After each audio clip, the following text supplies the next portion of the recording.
চলুন ফিরে যাই আমাদের আজকের অতিথি এই প্রজন্মের প্রতিশ্রুতিশীল একজন জনপ্রিয় শিল্পী মঈন বিশ্বাসের কাছে। আবারও ফিরে এলাম আপনার কাছে মঈন ভাই।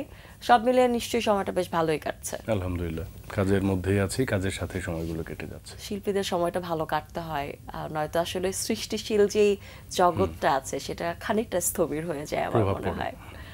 তো স্থবিরতার দিকে আজকে একদমই যেতে চাই না। দিনের শুরুতে আসার কথা শুনতে চাই, সুন্দর সময় কাটাতে চাই এবং সেই সাথে সুন্দর গানও শুনতে চাই।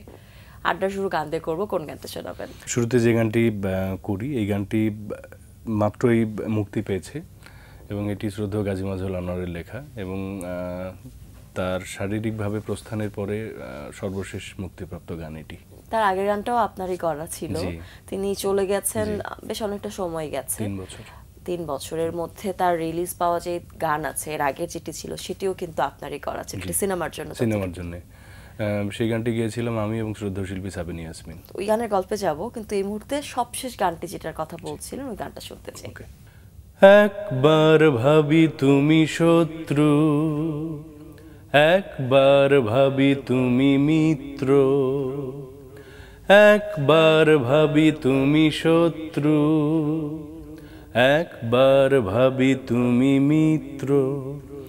আমি বুঝতে পারি না কোন রং দিয়ে আঁকবো তোমার চিত্র, আমি বুঝতে পারি না কোন রং দিয়ে আঁকবো তোমার চিত্র।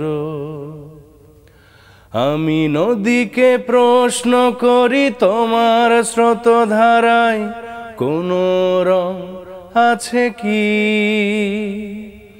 নদী বলে সাগর তা বলতে পারে। আমার সব কিছুই মিশে যায় তার অন্তরে, মরে যদি যাই তোমায় রাখতে চাই হৃদয়ে সচিত্র। আমি বুঝতে পারি না কোন রং দিয়ে আঁকবো তোমার চিত্র। আসলেই কিন্তু জীবনে শত্রু মিত্র ব্যাপারটাকে আইডেন্টিফাই করা খুব কঠিন, এবং পাশাপাশি রেখে চলতে হয়। অনেক তাত্ত্বিক কথাবার্তায় চলে যাচ্ছিলাম, এখান থেকে একটু সরল পথে আসার চেষ্টা করি। কিছুক্ষণ আগে কথা হচ্ছিল শ্রদ্ধেয় গাজী মাজহারুল আনোয়ারের যে গান, সবশেষ দুটো গান, তার একটা তো আমরা শুনে ফেললাম, তার আগে আরো একটা গান করার সুযোগ হয়েছে, সেখানে আপনার সাথে আরো একজন জীবন্ত কিংবদন্তি শিল্পী ছিলেন আমাদের সকলের প্রিয় সাবিনা ইয়াসমিন। সেই গানটার প্রেক্ষাপটটা যদি একটু। এই গানটি লেখা হয়েছিল এবং রেকর্ড হয়েছিল তখন গাজী আঙ্কেল সুস্থ ছিলেন, বেঁচে ছিলেন, কিন্তু গানটি মুক্তি পায় বা ওনার মৃত্যুর পরে। এবং এখানে মানে কাকতালীয়ভাবে আমার যোগ হওয়া। গানটি দ্বৈত গান হিসেবে পরিকল্পনা ছিল। এটি ছিল আমাদের প্রখ্যাত অভিনেত্রী চিত্রনায়িকা রোজিনা আপা, তার পরিচালিত একটি সিনেমা ফিরে দেখা, সেই সিনেমার গান। তো যখন ওনারা গানটা নিয়ে বসলেন, প্রথমেই চিন্তা করলেন যে রোজিনা আপার লিপে যেহেতু ম্যাক্সিমাম গানগুলো সাবিনা আপার গাওয়া ছিল, তো উনি থাকবেন, আর এখানে ছিলেন কাঞ্চন ভাই, ইলিয়াস কাঞ্চন। তো তখন ওনারা চিন্তা করলেন যে মমিনকে নেওয়া যেতে পারে, তো ওনাদের চিন্তা থেকেই আমার সম্পৃক্ত হওয়া। আপনার সাথে আসলে অনেক যেমন গুণী শিল্পীর একসাথে গান গাওয়ার ব্যাপারটা ঘটে গেছে, সেই সাথে অনেক মানে স্বপ্নের নায়ক, তাদের লিপেও আপনার গান গেছে। বাকি আছে কে? আমি অনেক সৌভাগ্যবান যে নায়ক রাজ্জাক সাহেবের লিপেও আমার গাওয়া সুযোগ হয়েছে। বাকি রয়েছেন কে? শ্রদ্ধেয় আলমগীর সাহেবের লিপেও আমার গান গাওয়ার সুযোগ হয়েছে। এটা আমরা জানি, আমার হিসাবটা হচ্ছে যে বাকি আছেন কে? তাদের আগে যারা ছিলেন তাদেরকে আমি পাইনি, সেই সৌভাগ্যটা হয়নি। আর এই প্রজন্মে যারা এখন কাজ করছেন সবার লিপে গান গাওয়ার সৌভাগ্য হয়েছে। সামনে এরকম কোনো ঘটনা ঘটতে যাচ্ছে বা আপনার কি মনে হচ্ছে যে এই গানটা একজন সুপারস্টারের মুখে আসছে এবং সেই গানটা আবার ভীষণ জনপ্রিয়তা লাভ করছে? সত্যি বলতে কি সম্ভাবনা মনের মাঝে উকি দিচ্ছে কিনা? আছে। আর অপ্রিয় হলো সত্য যে এখন যেহেতু সিনেমার সংখ্যাটা কমে গেছে, সিনেমা নির্মাণ হচ্ছে কম এবং মুক্তিও পাচ্ছে কম, আমরা এখন একটা সিনেমা নিয়ে অস্থির সময়ে বাস করছি। শুধুমাত্র ঈদ কেন্দ্রিক আমাদের সিনেমাগুলো নির্মাণ হচ্ছে এবং সেভাবে মুক্তি পাচ্ছে, এই কারণে সিনেমার গানের সংখ্যাটাও কিন্তু কমে আসছে। যদি সিনেমার সেই রমরমা অবস্থা থাকতো তাহলে হয়তো বা আত্মবিশ্বাসের সাথে বলতে পারতাম যে আমরা যারা সিনেমার গানটাকে ধ্যান জ্ঞান হিসেবে মনে করি তাদের সম্পৃক্ততা আরও বেশি থাকতো। যদিও আপনি আসলে সিনেমার মানে সাথে সম্পৃক্ত হলেও আপনি সিনেমার মানুষ, আপনি গানের মানুষ, তারপর আপনি একজন দর্শকও তো বটে। আপনার কি মনে হয় যে কেন শুধুমাত্র ঈদের সময় সিনেমা রিলিজ পেলে আমরা দর্শকরা ভিড় করি, কেন অন্য সময় রিলিজ পেলে সেই সিনেমাগুলো আমরা দেখতে যাই না? দর্শক সিনেমা দেখতে চাই, কারণ সিনেমার প্রাণী হচ্ছে আমাদের দর্শক। দর্শক রিলিজ পায় না কেন তাহলে? রিলিজ পায় না এটি বাণিজ্যিক চিন্তা থেকে যারা সিনেমা রিলিজ দেন বা প্রযোজকরা বিশেষ করে থাকেন, তারা হয়তো বা সেই ঝুঁকিটা নিতে চান না যে বছরের অন্যান্য সময় দিলে আমার যে লগ্নি করা অর্থ সেটি ফেরত আসবে কিনা। এই ঝুঁকির কথা চিন্তা করে হয়তো বা তারা ঈদ ছাড়া, ঈদ যেহেতু আমাদের জন্য অনেক বড় একটা উৎসব বা উপলক্ষের বিষয়, সেই কারণে তারা ঈদকেই বেশি চিন্তা করে। আর এছাড়া আমাদের সিঙ্গেল স্ক্রিন যেহেতু কমে গেছে, আমি মনে করি যে আমাদের বাংলা সিনেমার ম্যাক্সিমাম দর্শক কিন্তু এখনো মিডিল ক্লাস। আপনি নিজেও কিন্তু আজকের মোমিন বিশ্বাস হয়ে উঠেছেন কিছু প্রিয় গান গেয়ে গেয়ে। জি। সেই সাথে আপনার ওই গানগুলো গাইতে গাইতে আপনি নিজেরও কিছু সৃষ্টি দেখাতে পেরেছেন যে গানগুলো অন্যের কাছে প্রিয় হয়েছে, যে কারণে আপনিও ধীরে ধীরে মোমিন বিশ্বাস হিসেবে আরও স্থিতিশীল একটা পরিস্থিতি তৈরি করতে পেরেছেন ইন্ডাস্ট্রিতে নিজের। এখন কেন গানগুলো টিকছে না আপনার কি মনে হয়? আমরা একটু অস্থির বেশি, যে আমরা গান নিয়ে সেভাবে খুব একটা সময় দিতে চাই না। একটা সময় যখন গান হতো, মানে সময়টা কে দিচ্ছে না, দর্শক শ্রোতা নাকি শিল্পী? দর্শক না, এখানে দর্শকদের কোনো দায় নেই। এই দায়টা একান্তই যারা সৃজনশীল মানুষ আমরা আছি হয়তোবা আমাদের। কারণ একটি গান নিয়ে আগে যখন আমাদের সিনিয়র গীতিকার সুরকার শিল্পীরা গান তৈরি করতেন, আর সিনেমার কথা যেহেতু আসে, সিনেমার গানগুলো আসলে সিচুয়েশন নির্ভর গান হতো।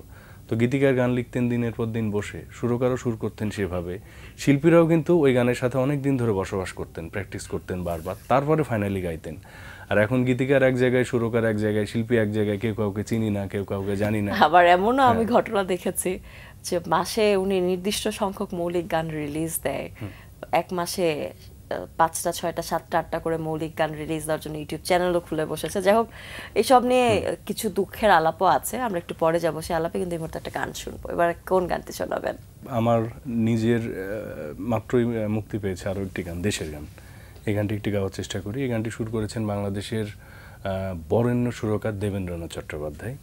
লাল সবুজের পতাকাটা দেখলেই মনে হয়, লাল সবুজের পতাকাটা দেখলেই মনে হয়, বারবার যেন জন্ম আমার বাংলাদেশে হয়, বারবার যেন জন্ম আমার বাংলাদেশে হয়। লাল সবুজের পতাকাটা দেখলেই মনে হয়, বারবার যেন জন্ম আমার বাংলাদেশে হয়, বারবার যেন জন্ম আমার বাংলাদেশে হয়। দেশের গান নিয়ে আমাদের খানিক আফসোস আছে। আমরা ছোটবেলায় যখন স্কুলে পড়তাম, যখন কলেজেও পড়েছি, তখন তো বার্ষিক ক্রীড়া প্রতিযোগিতা হতো, সাংস্কৃতিক প্রতিযোগিতা হতো। সেই জায়গাটায় আমরা অনেক অনেক জনপ্রিয় দেশের গান গাইতে দেখতাম আমার বন্ধুদের, আমরাও গাইতাম। এবং গানগুলো শুনতে শুনতে আমাদের মনে এমনভাবে গেঁথে গেছে যে ওই গানগুলোকে ভোলার কোনো জো নেই। কিন্তু এখনকার সময়ে দেশের গান নেই বললেই চলে। আপনি গাইলেন, আমার বিশ্বাস যে আপনি ভীষণ দায়িত্ব নিয়ে গানটি গেয়েছেন, আর দায়বদ্ধতায় গিয়েছেন। এই দায়বদ্ধতা কেন শিল্পীদের নেই? না, নেই একেবারেই পুরোপুরি সমর্থন নাও করতে পারি। তাহলে গান কোথায়? হ্যাঁ, এটি একটি বড় প্রশ্ন যে এত ধরনের গান হচ্ছে কিন্তু দেশের গান কই। এই প্রশ্নটি আমারও সব সময়ের। কারণ আপনি যেভাবে বলছিলেন যে আমরা একসময় যেই দেশের গানগুলো বারবার শুনতাম, দেশের সারা প্রত্যন্ত অঞ্চলে গানগুলো বাজতো, এখন কি সেভাবে নতুন দেশের গান আসছে, নতুন দেশের গান বাজানো হচ্ছে, বা নির্দিষ্ট কিছু উপলক্ষের দিন ছাড়া দেশের গানকে কতটুকু প্রমোট করা হচ্ছে? এই প্রশ্নগুলো কিন্তু একজন শিল্পী হিসেবে আমাকেও ভাবায়। দেশের গানকে প্রমোট করার কোনো ব্যাপার ছিল না, এটা কিন্তু আমাদের বেসিক একটা জায়গা। এখন আমরা গানের সংখ্যার দিকে বেশি মনোযোগ দিই যে আমার মাসে এতগুলো গান হতে হবে, এতগুলো গান হতে হবে। এটি দোষের না, কিন্তু আমি মাসে যদি 10টা গান টার্গেট করি, 10টার মধ্যে 1টি বা 2টি তো দেশের গান থাকতেই পারে। সেটি আমরা কেন ভাবছি না? এই প্রশ্নটি আসলে আমারও। তবে আমি আশাবাদী মানুষ যে হ্যাঁ, কিছু গান তো হচ্ছে। এই যে তার উদাহরণ এটি আসছে, তো এবং আমার মনে হয় যে এভাবেই আসবে। এইটি নিয়ম আসলে সৃজনশীল কাজের বা মাধ্যম প্ল্যাটফর্মগুলোর এটি নিয়ম। মোহিন ভাই, আমরা আরেকটা ভিন্ন প্রসঙ্গে কথা বলতে চাই, খুবই গুরুত্বপূর্ণ বিষয়টি। এই মুহূর্তে মিউজিক ইন্ডাস্ট্রি একটা কপিরাইট ইস্যুতে ভুগছে। গানের কপিরাইট নিয়ে আসলে অনেক শিল্পীদের মধ্যে অনেক জ্ঞানজামও বেঁধে যাচ্ছে। রিসেন্ট আমরা পার্থদাকে বলতে দেখেছিলাম যে একটা গান অন্য একজন শিল্পী যখন পরিবেশন করছেন তখন মূল শিল্পীর কাছ থেকে পারমিশন নেওয়াটা খুব জরুরি। আপাতত দৃষ্টিতে আসলে এটা জরুরি হওয়া দরকার। আচ্ছা, এই ক্ষেত্রে শিল্পীর বাইরে শ্রোতাদের জন্য আসলে কি নিয়ম থাকা উচিত, বা আসলে এই জায়গাটা কেমন আপনি দেখছেন?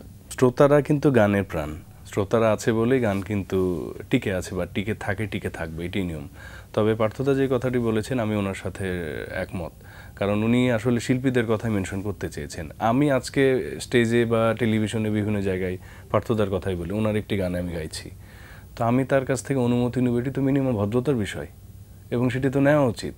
আর যদি এর বাইরে বাণিজ্যিক ব্যাপারটা যদি সামনে নিয়ে আসি, শিল্পী যদি না হয়ে থাকেন বা অনেক জনপ্রিয় শিল্পী না হয়ে থাকেন বা তার সাথে যদি মূল শিল্পীর যোগাযোগ না থাকে, সেক্ষেত্রে কিন্তু আরো একটা সংকট থেকে যায়। কিভাবে আমি আপনার কাছে পৌঁছাবো? আপনার সাথে আপনার গানটি আমি শুনেছি, আপনার ফোন নাম্বার তো আমার কাছে নেই। এবং আমি যখন কোনো এরকম গণমাধ্যমে পারফরমেন্স করছি, সেখানে তো ওই শিল্পীর সাথে যোগাযোগ না থাকলেও তো আমার বলার সুযোগ আছে যে তার তো আমি সেই সুযোগগুলো কেন কাজে লাগাচ্ছি না। আর কপিরাইট ইস্যুর কথা যেটি বললেন, এটি আসলে আমরা শিল্পীরা যুগে যুগে কিন্তু নিজেদের অধিকারের ব্যাপারে কিন্তু একটু হলেও অসচেতন। তবে এখন শিল্পীরা কিন্তু একটু হলেও কপিরাইট ইস্যুতে সজাগ হচ্ছেন, এটি কিন্তু পজিটিভ দিক। কারণ মেধা কখনো বিক্রি হয় না। শিল্পীদের মেধা, তাদের সৃজনশীলতা কাজে লাগিয়ে শিল্পীরা যুগের পর যুগ এক একটি সৃষ্টিকর্ম তৈরি করেন। অন্যান্য সব পেশার পেনশন আছে, শিল্পীদের তো পেনশন নেই। আর এই গানগুলো যুগ যুগ ধরে টিকে আছে, এই গানগুলো দিয়ে বিভিন্ন প্রতিষ্ঠান নানাভাবে ব্যবসা করছে, তাহলে শিল্পীরা কেন পাবেন না? কারণ গীতিকার, সুরকার, শিল্পীরা গান তৈরি করছেন বলেই তো আপনি ব্যবসায়ী হিসেবে বা আপনি একটা প্রতিষ্ঠান হিসেবে সেই গানগুলো বিভিন্ন প্ল্যাটফর্মে মানে ডিস্ট্রিবিউট করেই তো আপনি ইনকাম করছেন। আপনি আমার সম্পদ দিয়ে ইনকাম করছেন, আমি কেন পাবো না? কারণ সৃষ্টিটা তো আমার বলতে এখানে গীতিকার, সুরকার, শিল্পীকেই বুঝিয়েছি আমি, তো সেখানে কেন পাবেন না? গল্প করে আড্ডা দিয়ে খুবই ভালো লাগলো, যদিও আড্ডা শেষ হলো না, পরের কোনো দিনের জন্য অপেক্ষা করব অবশ্যই। আপনার কন্ট্যাক্টে গান শুনতে শুনতে বিদায় নেব, তার আগে দর্শকদের কাছ থেকে বিদায় নিয়ে আসি। প্রিয় দর্শক, এতক্ষণ কথা হচ্ছিল অতিথির সঙ্গে, এবার সময় হলো বিদায় নেবার। আমাদের অনুষ্ঠান সম্পর্কে আপনার যে কোনো মতামত, পরামর্শ জানাতে লিখুন এই ঠিকানায়। প্রযোজক দিন প্রতিদিন Bangla Vision, Noor Tower, ১১০ Birottam CR Datta Road, Dhaka ১২০৫, phone ৯৬৩২০৩০ থেকে ৪। আমাদের ইমেল অ্যাড্রেস dinprotidin@banglavision.tv। তিব্বতী ধর্মীয় নেতা দালাই লামার একটি উক্তি বলে বিদায় নেব আজ। তিনি বলেছেন, সুখ ব্যাপারটা বানানো যায় না, আপনার কাজের মধ্য দিয়ে তা আসে। প্রিয় দর্শক, সবাই ভালো থাকুন, সুস্থ সুন্দর থাকুন। আচ্ছা, 8টা দিন সবার জন্য শুভ ও কল্যাণময় হোক। এবারে গান। 89-এ মুক্তিপ্রাপ্ত একটি চলচ্চিত্র ক্ষতিপূরণ, মালিক আফসারি পরিচালিত। এই চলচ্চিত্রের গান গীতিকবি শ্রদ্ধেয় খসরুল অনু, সুরকার আবু তাহের, আর এই গানের মূল শিল্পী ছিলেন শ্রদ্ধেয় শিল্পী এন্ড্রু কিশোর। এই গানে ওনার ন্যাশনাল অ্যাওয়ার্ড ছিল। আচ্ছা, শুনে ফেলি। এই পথ চলি একা, রাতের আধার সাথী করে, দুরাশার পৃথিবীতে, শূন্য হৃদয়ে যায় জ্বলে, শুধু তুমি কাছে নেই বলে। এই পথ চলি একা, তুমি ছিলে আশা, দিয়েছিলে ভালোবাসা, ওপারের ডাকে ভেঙে গেল সুখেরই বাসা। সেই স্মৃতির আগুন বুকে জ্বলে, শুধু তুমি কাছে নেই বলে। এই পথ চলি একা, রাতের আধার সাথী করে, দুরাশার পৃথিবীতে, শূন্য হৃদয়ে যায় জ্বলে, শুধু তুমি কাছে নেই বলে। এই পথ চলি একা